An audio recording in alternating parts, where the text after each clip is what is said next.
everybody. Please stop. Mommy loves you. I love you so much. Stop.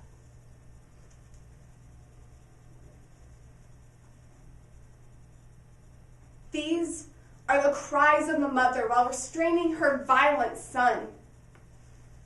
These are the cries of desperation as she tries to keep him from hurting himself and her. Desperation, despair, facing another fit of rage, facing tough decisions, tears rolling down her face as the child she loves so much is bringing destruction to, well, everything around him. Bipolar disorder, a disorder that was rarely heard of a number of years ago, but is yet increasingly common in children in today's society. According to an article by Dr. Joseph Burgo, bipolar disorder was relatively rare before 1980, and the prognosis for hospitalized patients was fairly good. But today, it is 325 times more common than it used to be, and has become a lifelong illness. Why is this? Are we simply becoming more aware of the psychiatric needs of children? Or are doctors too quick to diagnose and prescribe medication for children who have behavior issues? Let me cite a case study of a 4-year-old boy. I'll call him Jacob. Jacob had many ear infections throughout his early years. By the time he was 3, he was clearly diagnosed with ADHD. But Jacob also had these fits of anger that would rage to a tumultuous level. Desperately seeking help, his parents took him to a psychiatrist who quickly put him on antipsychotic drugs and diagnosed him with bipolar disorder. Let me remind you, Jacob was only 4 years old at the time. But when his fits could not be calmed down, the doctor repeatedly increased the dosage, an amount equivalent to a high dosage for an adult. Well, Jacob's parents trusted the medical professional, and even after inquiring about the prescription strength, they felt they had no choice but to continue with the recommended course of action. He was uncontrollable every moment of the day. At least the medicine subdued him enough to partially function, but without it, Jacob's parents knew that they would have to consider putting their son into an institution. Well, Jacob entered school, and he somehow made it through kindergarten without too many problems. But by the time he entered first grade, the increase in his fits grew to the point of expulsion. His anger flared one time too many, and he injured a teacher, enough to send her to the hospital.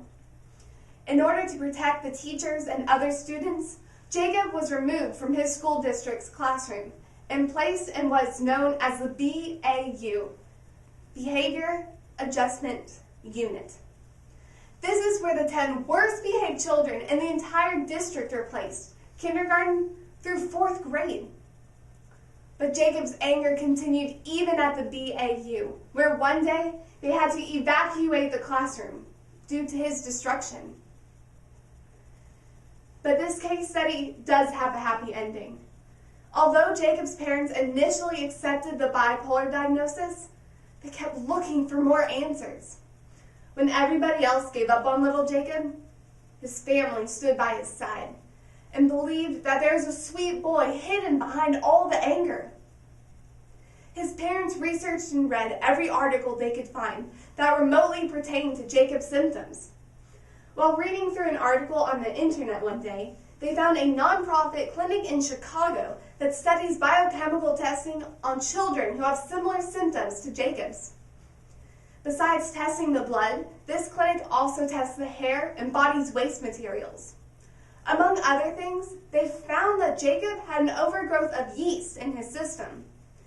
Apparently, due to the many courses of antibiotics from the ear infections he had when he was younger, the good yeast in his system was killed off, allowing the bad yeast to grow. When yeast overtakes the system, it literally acts like heroin, with one of the side effects being uncontrollable rage. Well, Jacob started anti-yeast medicine, and within just 5 days, he was functioning like any other child his age.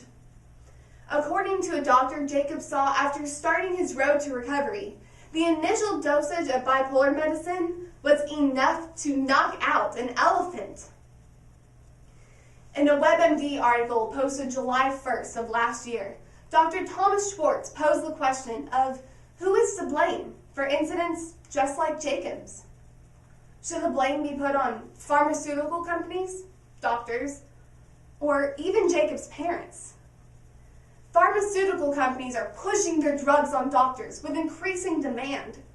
Doctors often prescribe drugs that aren't even approved for use on children. And parents, while they must use their own sound judgment, they often rely on the medical professional for the best advice. Why is this subject so important to me, you may ask? Isn't Jacob just another statistic? Just one upon thousands? Well, no. Jacob is not just another statistic. This story is important to me because Jacob is my little brother. I lived this nightmare alongside him. I watched as he was kicked out of every preschool in the community. My parents had to put a lock on my door because Jacob would repeatedly try to hurt me. There were days where I'd run into my room, pull the covers over my face, and cry myself to sleep because I was afraid Jacob was going to try to kill me or himself. His violence is evident on my mom's arm, where he took chunks out of it in his anger. My family truly lived a nightmare, day in and day out. But today, Jacob is an honorable 7th grader who is in advanced classes doing the same work as all the other children. Today, I'm proud to say that Jacob is my little brother, and I love him. Not only is he my brother, but he's also my very best friend. Now, he still has some other differences, but most people would consider these nothing more than quirks. No, Jacob does not have bipolar disorder. But if my parents would have stopped looking for more answers, I'm confident he would be in an institution, even today. The National Institute of Mental Health did a research project last year, and it showed that the majority of children who had rapidly shifting moods did not have bipolar disorder, even though they were being treated for it. In a recent Newsweek article, Dr. Stuart Kaplan, a child psychiatrist from Penn State College of Medicine, stated that hundreds of thousands of children have been misdiagnosed with bipolar disorder. Many of these have even had tragic outcomes. He goes on to share some good news, however, and states that the American Psychiatric Association has taken note of this epidemic problem and are currently deliberating on adjusting the criteria in order to stop the misdiagnosis of bipolar disorder in children. My dad is a motivational speaker, and he often shares Jacob's journey at conferences around the country. He has met many families who are going through the exact same thing my family went through. Families who are ready to give up hope until they heard Jacob's journey. As basketball great Magic Johnson once said, all kids need is a little help, a little hope, and somebody who will believe in them. I'm glad my parents and I kept believing in Jacob. I'm glad we never gave up our hope. And those tears my mom cried while restraining Jacob, well, those have now been replaced by tears of joy and thanksgiving for the breakthrough he has made in his life. So once again, I pose the question, is childhood mental illness an epidemic today? Or are doctors too quick to diagnose and prescribe medication? Based on Jacob's case study, I believe the answer is very clear. Thank you.